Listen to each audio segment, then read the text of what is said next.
Welcome back to the channel. Today I'll be continuing what if Naruto had the power of a god of destruction or god ki, whichever one you prefer. They're technically the same thing. Well, not god ki, god of destruction ki. I forgot to add that part in. My bad. Let's get into the video.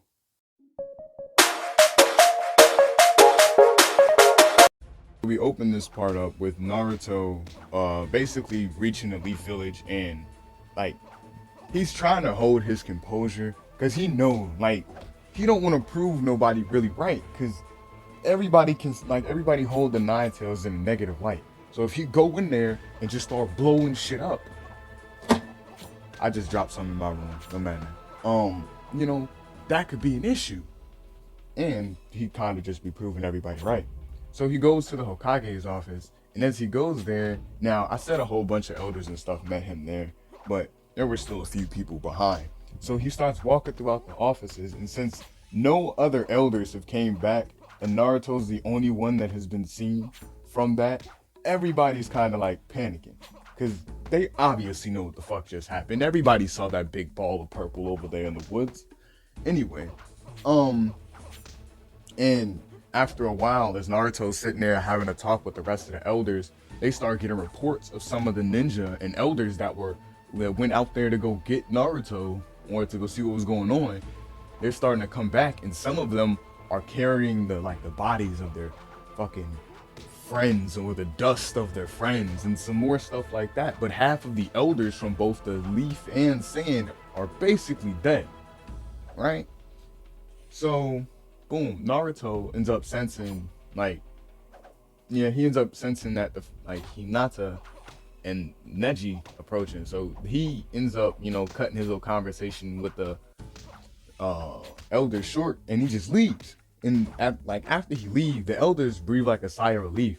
But Naruto, he peeks his head back through the door, and he promises there are gonna be changes, real changes.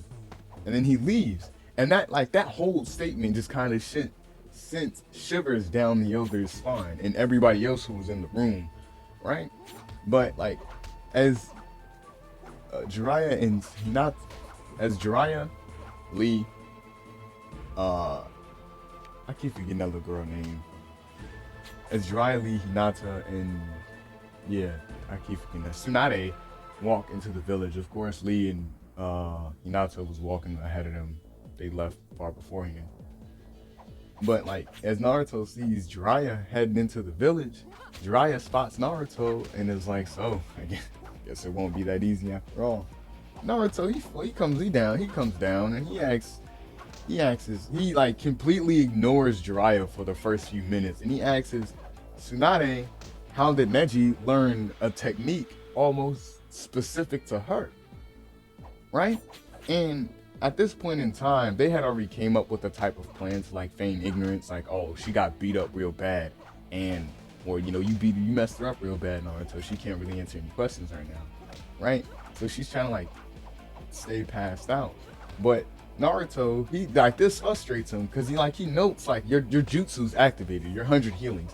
So there's no way you're passed out right now, right? And but as he says that, he relaxes and he tells her, as she's passed out, that he will come back and his questions will be answered, or there will be consequences, right? And Naruto looks at Jiraiya, and Naruto was like,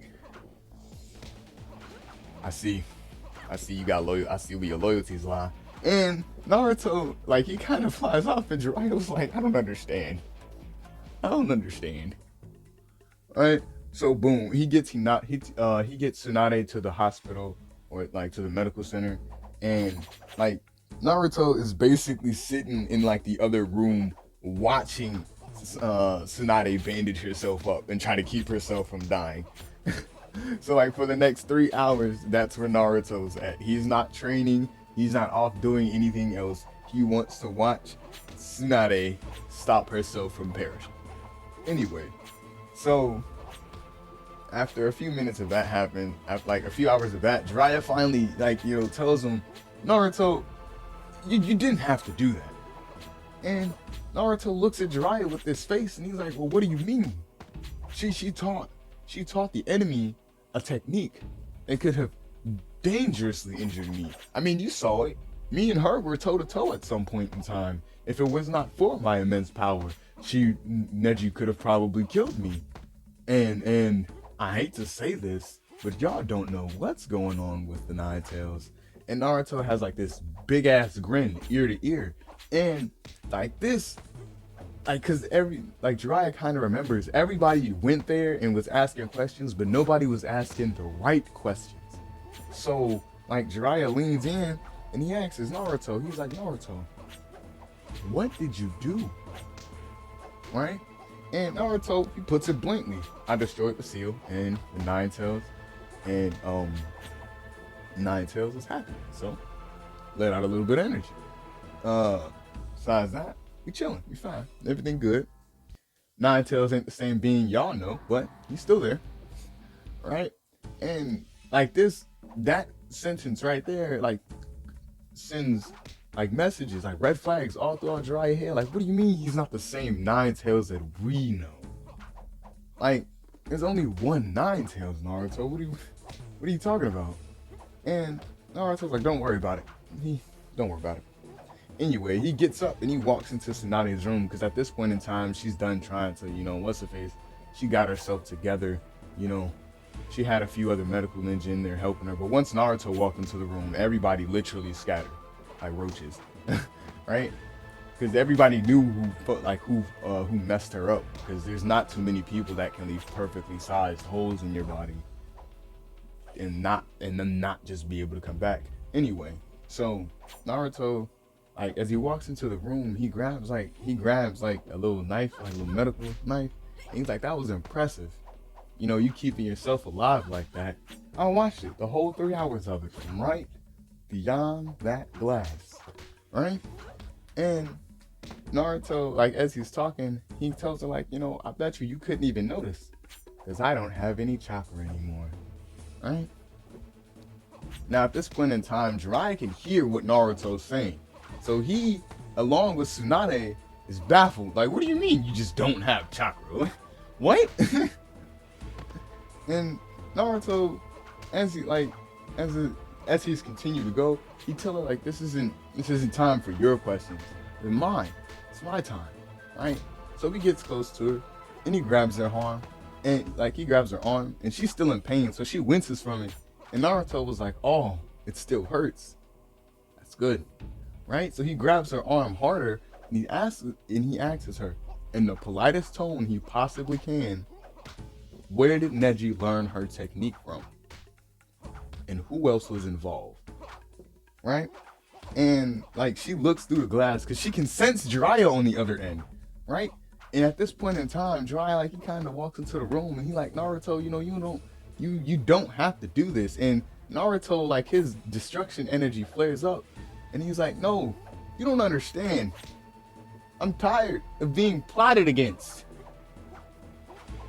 She stood in my face and lied. I will get my answers. One way or the other.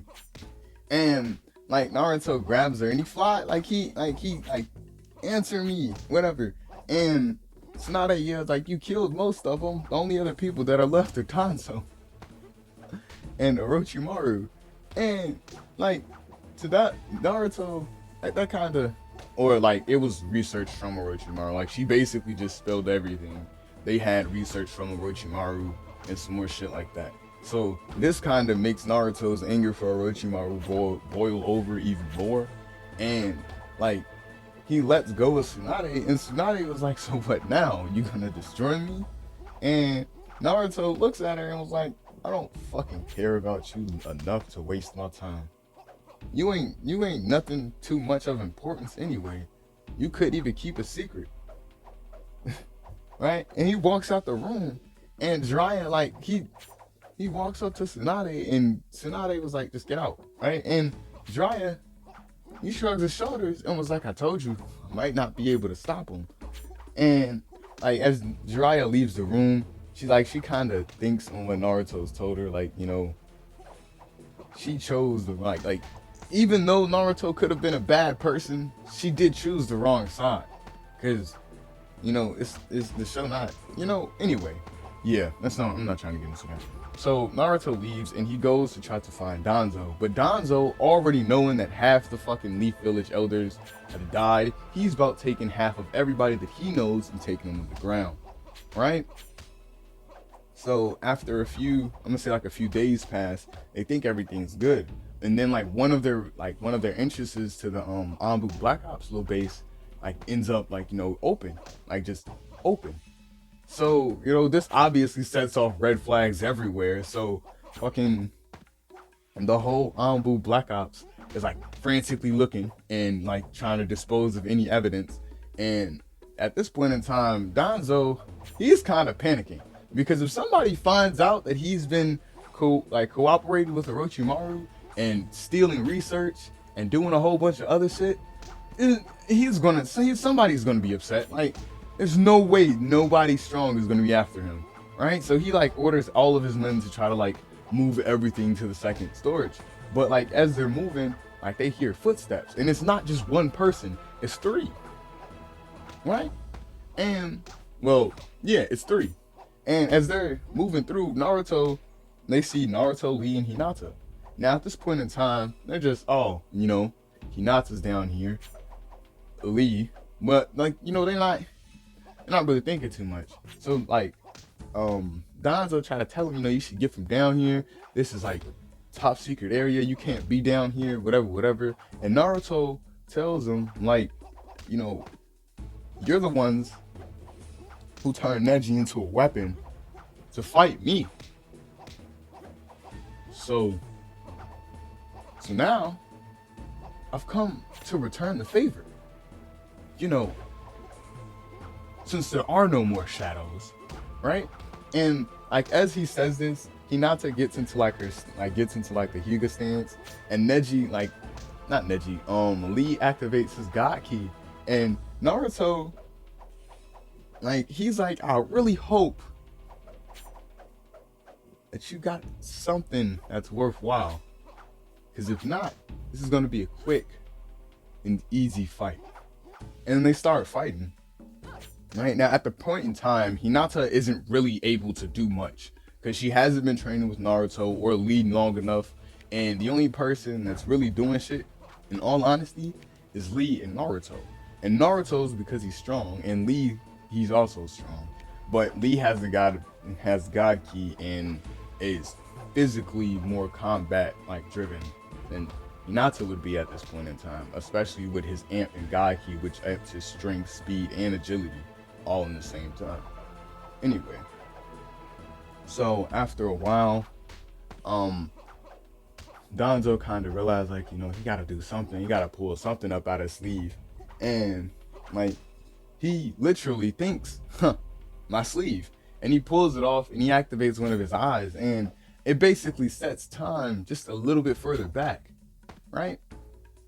But because it reset because he had a fucking ball of destruction coming at him. I forgot to mention that.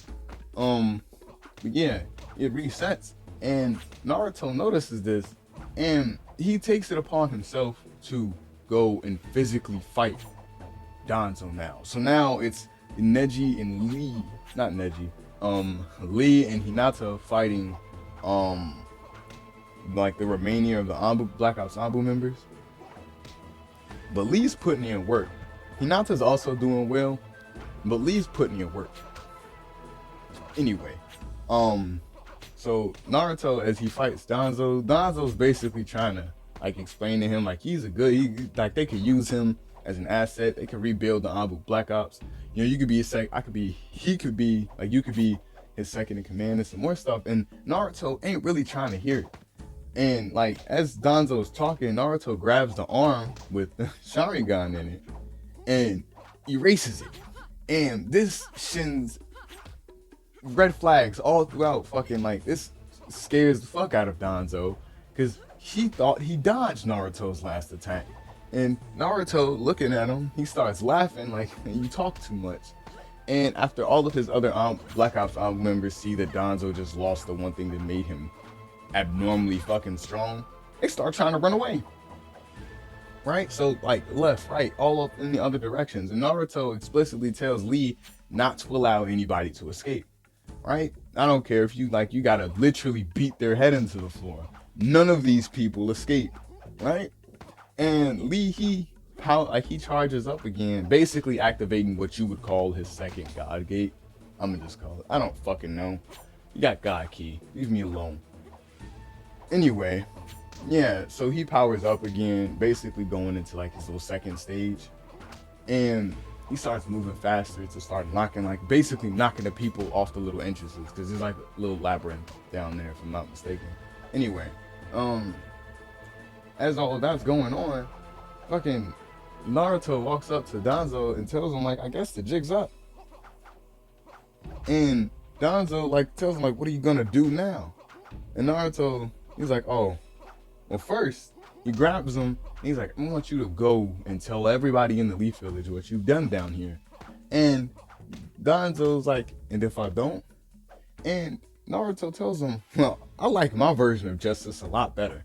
And he holds a small miniature like spear of destruction down at like his ankle, and he fires it, boom, and it basically severs all tendons in his foot, so like he can't move on one of his foots now, like on one of his feet. So like now Naruto, like Danzo, like he wails, and this kind of scares Hinata, because she didn't think Naruto could do stuff like that. And Naruto, he's not really too much caring. Danzo and half the Leaf Village tried to get him killed. He doesn't fucking care, right? So they're leaving the like Black Ops base, and at this point in time, everybody then heard rumbling underneath the Leaf Village. So every other person is a bit confused when Danzo comes out and his fucking foot's bleeding and his arm's missing, and like he's coming out being dragged by Lee, right?